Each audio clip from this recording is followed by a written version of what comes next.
Welcome back to the channel Bafetu. So this video here is different from the previous one that I did. This man here is crying, and he's crying for the nation. You know, but see, the decisions that we make now, they're gonna affect the next coming generation. It's a beautiful thing because he's actually considering the fact that the youth is getting affected, so we need to hurry up with the plan and save the nation. You know, the decisions that our forefathers made, it's currently did, and it did affect because of the way we took our wealth and gave it to the white man. They took it and gave it to the white man, and we were destroyed. And you can see, these are the scars that the nation actually has. But this man is saying the same thing is now applicable, and it's happening now. Would see, if we gonna give foreigners the power to take over, then we as South Africans are gonna be slaves. So guys, please click the like button and subscribe to Mzansi Daily Affairs. So let's listen to what this man has to say. I feel like this is a very important message. Let's listen, guys, please. Sanibonani bafowethu. Bafowethu ngisacela ukunixoxela enye indaba nje ebhlungu enezokwenzakala. But ke if sikhona ukuyiwina lempi esibhekane nayo manje, angeke kwenzakale. But masiluza lempi kuzokwenzakala. Ngifuna ukukutshela kuzokwenzakalani if le ndaba yama illegal foreigners siluza lempi esibhekane nayo. Bafowethu niyazi ukuthi lempi esibhekane nayo asilweli thina. Thina bafowethu siyaphila, siyazama, kuyazameka kufana. But abantu abazolimala kakhulu, abazo-affecteka ngalempi abantwana bethu, because thina abanye bethu sesibadala, abanye bazoshona, abanye basaphila, but siyakhona ukusurvive. Abantwana bethu ngeke baphile. Yazi mfowethu, into ebuhlungu uma kwenzeka siluza lempi, ama foreigners ethatha over izwe lethu, kuyoba buhlungu bafethu. Kuyoba buhlungu okwamanje ngeke ukubone mfowethu. Uyabona labantwana bethu abancane bamantombazane, lezi dubudubunyana esithandayo zamantombazane wethu, angeke zilibone ilanga. Zoba izigqila zocansi, ziyovalelwa emahotela, ziyolala namadoda more than 10 a day. Abanye babantwana bethu bayothunyelwa phesheya, beyolaliswa nabantu abangabazi, badayisisa umzimba ngoba thina sobe sesihlulekile. Bafethu, kuningi okubuhlungu obuzokwenzakala. Laba besilisa abafana labantwana bayosebenza kanzima just ukuthola nje umjovo wama drugs ukuthi bajove, bayodla phansi. Kumanje bafethu ama-Somali lama tuck shop sidliswa phansi. Mangothi uyabheka ku TV, ukudla kuchithwe phansi, sinikezwa yonke into. But ngaleso sikhathi sobe singasenawo amandla. Bengithi mina silwe manje sisenawo amandla, sikwazi ukuthi sibhekane nalesimo ngoba ama-leaders wethu ayazi kuzokwenzakalani. Ayikho into enzima mfowethu njengokuphila in a collapsed state. Into ecollapsile, yazi ngike ngaba kwelinye izwe ilona ayikho into ebisebenza kulelozo. Yazi bewuhamba ufike kuyisithi kumnyama, dark, ayikho impilo ebikhona. Ngikhumbula kahle kwelinye izwe, angeke ngilibize igama lakhona because kuseduzane, sengikhathele ukubiza ilagama lakhona. Ngelinye ilanga bawutshela abafethu besebenza nabo, ubungasadli ngelunch ubudle ukudle, besidla ngalama take away lawa udle ungaqedi ukudla kwakho, uthatha ukudla kwakho uhambe efencini because kunabantu la efencini, around the fence, abazali nabantwana bayakhala balambile. Thina singaphakathi emayini sihlukaniswe effect, but basazi isikhathi sethu sokudla, bayeza ngelunch sibanika ukudla. Sometimes ngesikhathi uthi uyabanika because baningi bayalwa, bakuthathe lokudla kuchitheka, abanye bakudle phansi.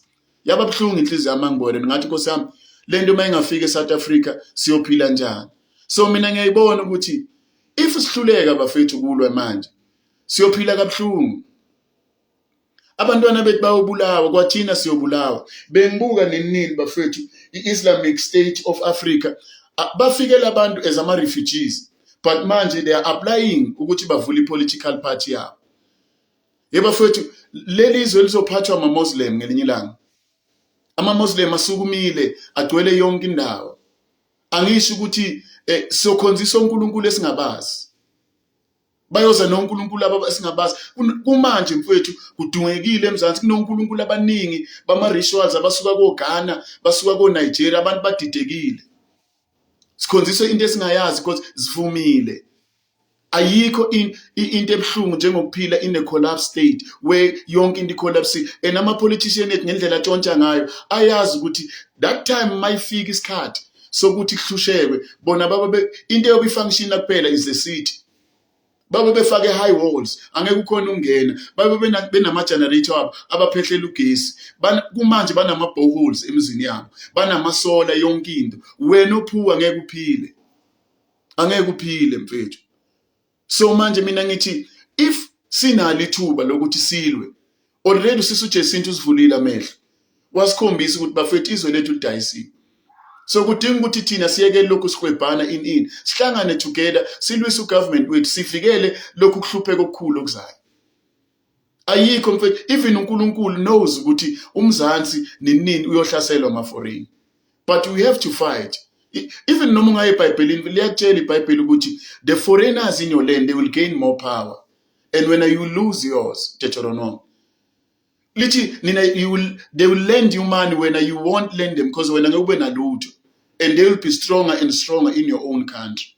So sidinga ukuthi sisukume sivikele izwe lethu sivikele izwe labantwana bethu because abantwana bethu kumanje kunabantwana abathunjiwe abavalelwe koJoburg lapha emahotela balala namadoda more than 20 a day bavalelwe ama-Nigeria and ugovernment wethu uyazi. So bafethu sidinga ukusukuma siyekele ukulwa sivikele izwe lethu mfethu amanye amazwe awaphili ngihlale nginichazela amanye amazwe awaphili abalekela la emzansi and now they wanna take over izwe lethu and thina sithule silibele ukulwa silibele ukukhombana ngabe sihlangana sonke silwe izwe lethu nabantwana bethu bakhona ukuphila ngoba nathi salwelwa nathi kunabantu abasilwela ukuze sikhona ukuphila. Ngihlale ngigcizelela leyo nto ukuthi abantu basilwela ama-60s ayelo afa efela thina.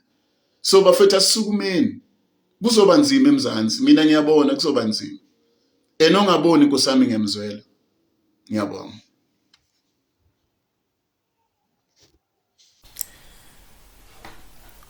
Into lenhle bafethu lengasho nami ukuthi yabo I can confess into lenhle ukuthi we got our freedom, we were liberated 1994, we have everything, right?